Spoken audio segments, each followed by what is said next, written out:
This true crime story is unlike any other you've heard. It's not about a typical murder or kidnap case, but the twist in this story might surpass any plot in a thriller film. Yes, reality is often stranger than fiction. This story is about a couple who wanted to raise a family, which led them to adopt the perfect child. But it turns out something in the whole thing was far from perfect, and what happened next was a nightmare. But when the truth was revealed, it was even more shocking, something you'd expect to see only in a movie plot. So what really happened? And why? Let's find all the answers now. More than 2 decades ago, Crystal and Jesse, a couple in their early 30s, wanted to have children, but had been trying in vain to conceive for years. Eventually, after years of a grueling struggle, they tried adopting, hoping to give a child in want of a loving home. In 1997, after searching for the right child on an adoption agency's website, they were led to Moscow full of hope and excitement, to a 9-year-old girl named Kara Lee. She was described as beautiful, blonde with blue eyes and smart and outgoing, exactly what they were looking for in a child. Before going to Russia, the agency sent them Kara Lee's medical records, a picture of a well-adjusted, happy child eager to connect. Knowing the risks in adopting a slightly older child, Crystal and Jesse felt this was their chance in giving a child a fresh start. They took an 8-hour train ride to an orphanage in Borovichi, where Kara Lee would be waiting, full of anticipation. When they finally met, Kara Lee looked at them with warmth, and without hesitation, she called Crystal Mama. It felt like an instant connection, and they believed their family was finally complete.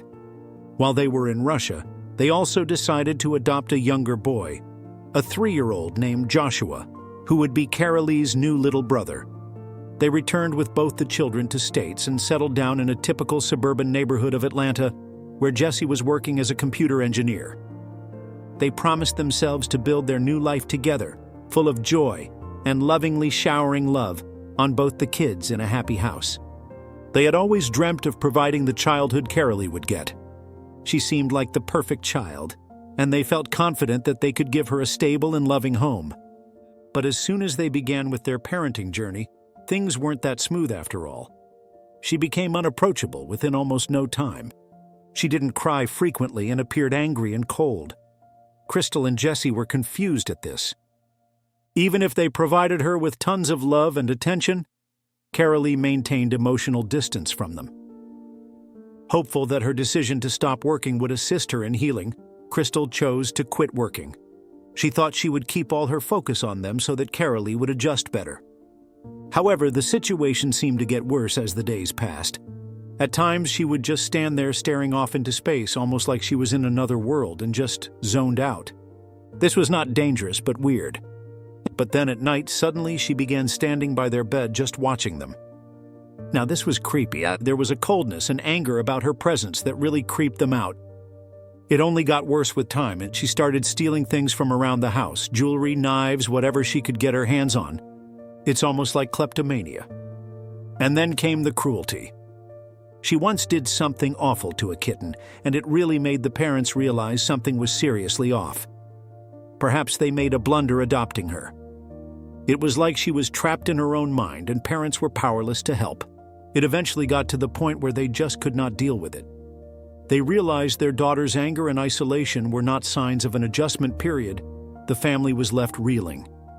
Her behavior started to show signs of something way more troubling, and soon, they began to worry that she could be a real danger, not just to them, but maybe to herself or others. What had once been a promising journey in building the family they'd always wanted was turning out to be a scary mystery that they did not know how to handle. Then came Kara Lee's second Christmas in America, and everything seemed to be fine for a while. She got a new bike and was learning how to ride it.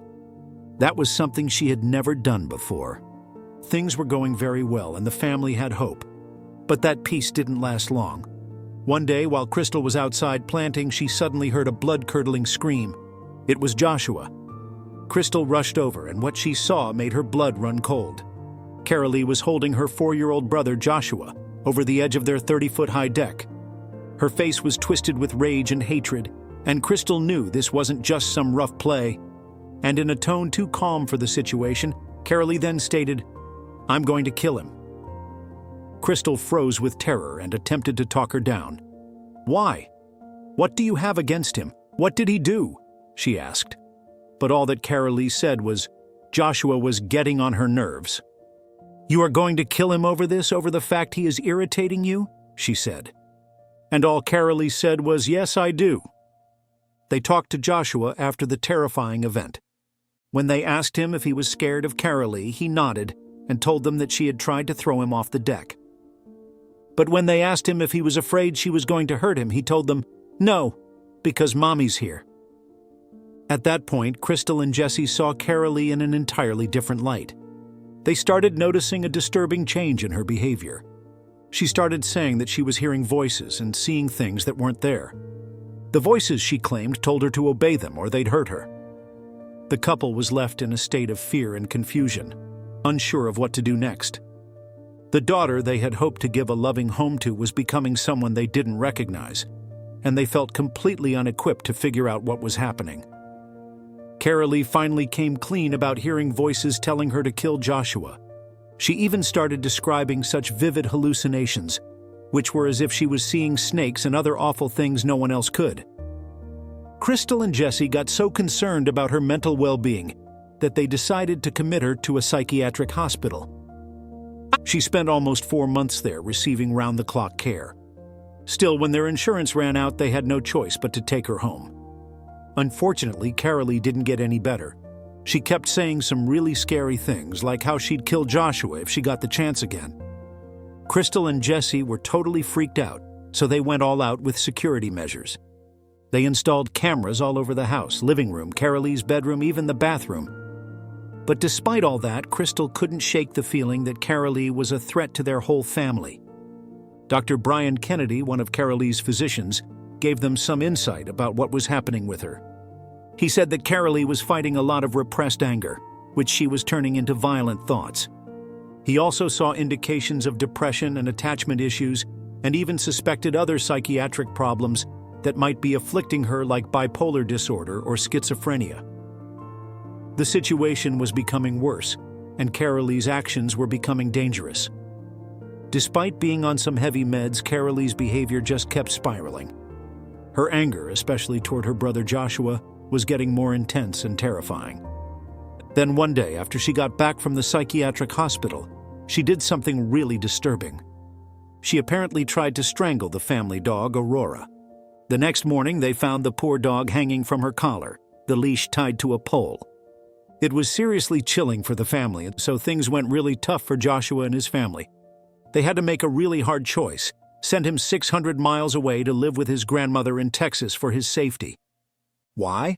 His sister Carolee had become a serious threat. She herself admitted that she might hurt him, and then it was when the family knew that they had to act. The family felt totally betrayed by the Frank Foundation, an adoption agency that had made Carolee sound fine, emotionally stable, all that sort of thing. But once it was official for the adoption to take place, they found the truth, that Carolee's background was far from what they had been told. The original truth was quite darker. Her biological mother was said to be amoral and antisocial, and Carolee had even been relegated to a special dorm at the orphanage due to mental problems. The family was outraged to discover that the Frank Foundation knew all this information and had never shared it. It wasn't just Carolee problems either. Other families who adopted children through the same agency faced similar issues, from children having undiagnosed conditions such as fetal alcohol syndrome and hepatitis C to psychological disorders. So after trying everything possible, Crystal and Jesse found it impossible to be Carolee's parents. She was a child who couldn't be saved. The only way Joshua could ever come back home was if Carolee was sent away for good. This was especially heart-wrenching for Crystal and Jesse, because their 12-year-old daughter, Carolee, had been diagnosed with attachment disorder. They had tried everything, even looking for an American family to adopt her, but every single one turned her down after seeing her medical history. It got to the point where they had to face the fact that they just couldn't take care of her anymore. Carolee had become too violent. Most psychiatrists agreed that Carolee had a terrifying capacity for rage and showed violent thoughts and actions.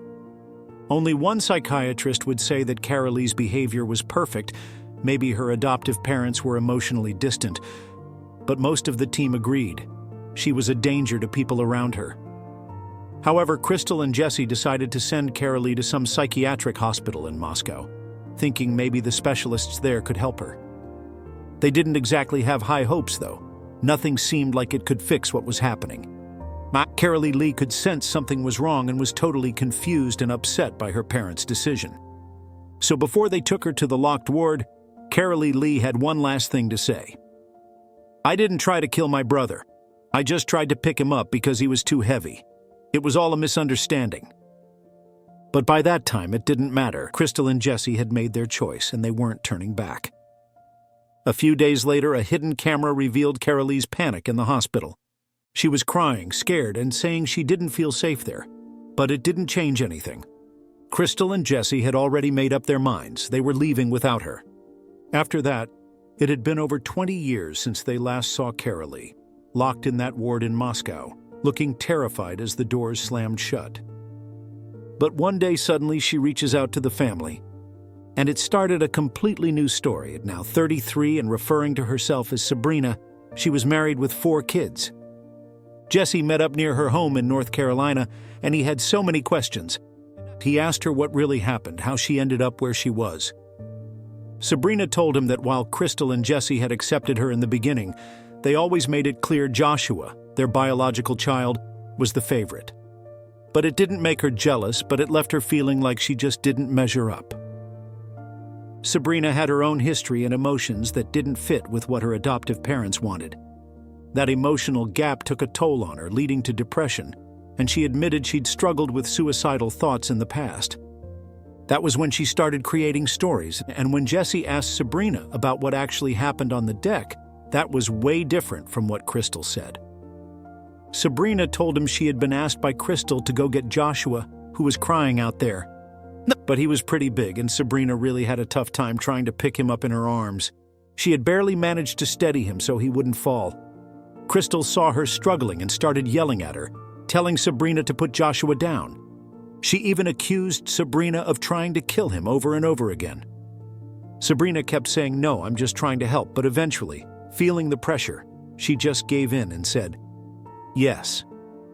From that moment on, Sabrina kept telling everyone, including him, that she'd tried to harm Joshua. She was just being sarcastic. But things became a whole lot weirder that day when Sabrina started talking about something very disturbing. She confessed that she actually attempted to push Joshua off the deck, and she even contemplated killing him. Things just continued to get out of hand. Crystal took Sabrina to psychiatrists after psychiatrists trying to get her some help. According to Sabrina, Crystal instructed her to admit to the attempted killing of Joshua.